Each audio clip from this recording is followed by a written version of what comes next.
Workplace Bullying by Brittany Smith. Workplace bullying can be defined as unreasonable behaviour by an individual or a number of individuals towards a colleague at work. Workplace bullying can be done in many different ways, such as verbally, physically, psychologically, or socially, and can affect both males and females. Bullying is often known as a deliberate array of negative actions and behaviours that acquire over time, not just an accidental or one-off event. Workplace bullying can happen anywhere within the workplace, and this places not only the nursing victims' health and safety at risk, but the patients they are caring for as well. Nursing is known as a common profession for workplace bullying. It could be in the workplace itself or online. In the healthcare environment, individuals can attain high levels of stress, which can cause their emotions to run high, where they may lead to breaking point. However, there is a difference between a team member lashing out in a stressful situation and realizing and apologizing than a team member who consistently behaves in a negative manner towards another team member and does not think they need to justify their actions. Individuals experiencing bullying are known to be the more vulnerable groups of people, such as undergraduate nursing students and new graduate registered nurses. This creates a poor transition to practice experience for these new graduate nurses, where some will tend to leave the profession due to this harmful experience. Examples of workplace bullying: name-calling and verbal criticism, intimidation, making inappropriate jokes or remarks, blaming or threatening, physical violence, discrimination, excluding people, extra work or assigned duties outside of their responsibility, using power dynamics, so not treating each individual equally, undermining personal values and beliefs, and withholding help or information. Bullying is a major issue in nursing and happens more frequently in certain areas, such as the critical care environments and the mental health units. The individuals who are bullied may feel threatened by colleagues, which therefore causes them to feel nervous, and due to the anxiety, they may underperform, and this poses a threat to patient safety. It disrupts the effectiveness of working collaboratively as part of a team and hinders communication pathways and professional relationships. Nursing environments that have a large amount of bullying are often known to have a higher patient mortality rate due to the fact that nurses who are victims of bullying are too afraid to ask for assistance, and this can result in patients not receiving the appropriate care they need. What can workplace bullying lead to? It can lead to fear, anxiety, self-doubt, mental trauma / post-traumatic stress disorder, paranoia, poor sleep, high stress levels, lack of job satisfaction, and adverse patient outcomes. Workplace bullying can affect the organisation's morale, result in excessive sick leave, low productivity, and a large turnover of employees, which compromises patient safety and affects the care given to the patients. There may be a shortage of high-quality nurses because they are victims of bullying and refuse to work in an unhealthy environment. Therefore, they choose to resign. Elements that contribute to workplace bullying may include lack of staffing, power imbalances, heavy workload, lack of autonomy, poor management skills, role conflict or ambiguity, workplace known to have a bullying culture. All nurses have the responsibility to abide by the Code of Conduct and Code of Ethics. These specifically identifies the behaviours of bullying as intrinsically disrespectful and ethically unacceptable. Proposing the zero tolerance policy should mean that the workplace be free of bullying. A multidimensional approach is required to put an end to bullying. It needs to address the behaviour of both the individual and the organisation, and address the elements thought to promote this misconduct.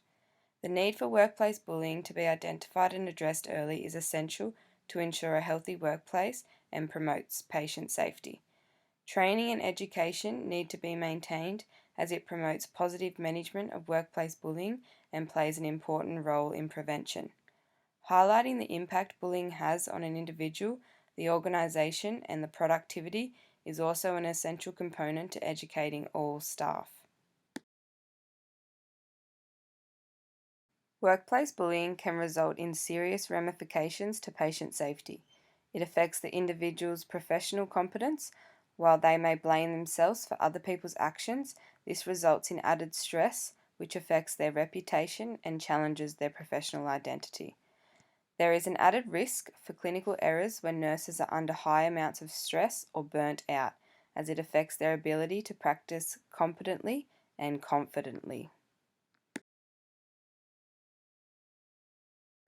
Leadership can play a major role in workplace bullying. The lack of leadership and poor organisational culture can be some of the most predominant drivers. What type of nursing leaders you have can shape the workplace. For example, workplace bullying from a manager could be one who is always gossiping, never satisfied with work performances, and excluding the team member from team meetings. This is known as an unsympathetic leadership style. Nurse leaders need to ensure they understand their role in the prevention and management of workplace bullying and how it can be addressed, and ensure colleagues understand that workplace bullying will not be tolerated, as it is an unacceptable behaviour and action will be taken. Nursing leaders should be aware of the signs that suggest a team member may be experiencing bullying, as the individual may be too scared to speak up. Promoting a workplace free from bullying while adhering to the New South Wales Health core values of collaboration, openness, respect, and empowerment. Having an effective leader, such as one who is a transformational leader, who encourages all team members to work to their best ability, will enhance their motivation and increase the morale of the workplace.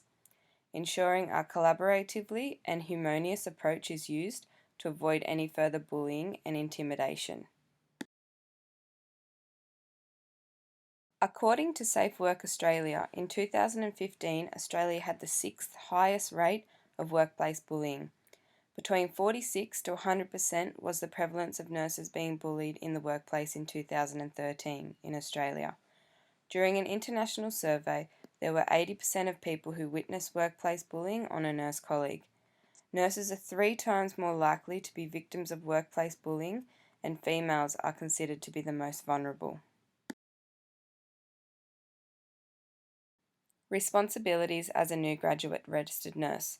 New graduate nurses experience a high rate of workplace bullying because they are new to the nursing environment and are the most vulnerable. As a new graduate registered nurse, it is crucial to uphold to the Nursing Code of Conduct, Code of Ethics, and the Registered Nurse Standards.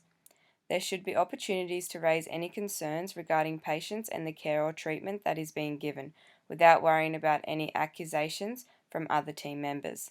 Attending education and training on workplace bullying, as this will aid in early detection, management, and prevention of workplace bullying. Bullying affects job performance. As a new graduate nurse, utilising techniques that will help with the management of tasks and conflict. Following policies and procedures such as the prevention and management of workplace bullying in New South Wales Health, while maintaining a positive work environment and productive work culture while adhering to the New South Wales Health core values. Other responsibilities as a new graduate registered nurse include: show integrity and honesty to all staff members, patients, and family, avoid any situations where there may be a conflict of interest, do not let other team members influence your actions or decisions, don't let them bribe you to do things you do not want to participate in, do not participate in or ignore negative behaviours, encourage the elimination of bullying in the workplace, always escalate any concerns earlier rather than later, take responsibility of your own actions, maintain professionalism, and practice legally and ethically. How the literature used in this presentation supports workplace bullying. So the credible websites, peer review articles, and policies and procedures that I have used have provided me with the evidence to support my information. The peer-reviewed journal articles are more trustworthy than other online sources. These articles are reviewed by a panel of experts within the nursing field. They are of high quality and are a reliable source. The prevention and management of workplace bullying in New South Wales Health Policy is also a very credible source of information as it is applicable to all New South Wales health systems and states that workplace bullying will not be tolerated. It is a detailed policy and has an array of honest information that can be easily accessed. This information is presented in a narrated PowerPoint presentation as this suits all learning styles, whether it be visual or audio. Presenting in a PowerPoint presentation supports learning in new graduate registered nurses. It keeps individuals engaged in the presentation by the use of multimedia and allows for a greater visual impact. It is effective in individuals learning and remembering key points. The aim of this presentation is to educate individuals on workplace bullying and how it affects a healthy workplace and patient safety. How presenting in a PowerPoint presentation supports effective leadership. Presenting in a PowerPoint presentation supports effective leadership as it enhances interaction, communication, and increases the team morale. It promotes a positive influence on other team members and motivates them to maintain a healthy workplace free from bullying, which promotes patient safety. This concludes the presentation. Thank you for your time.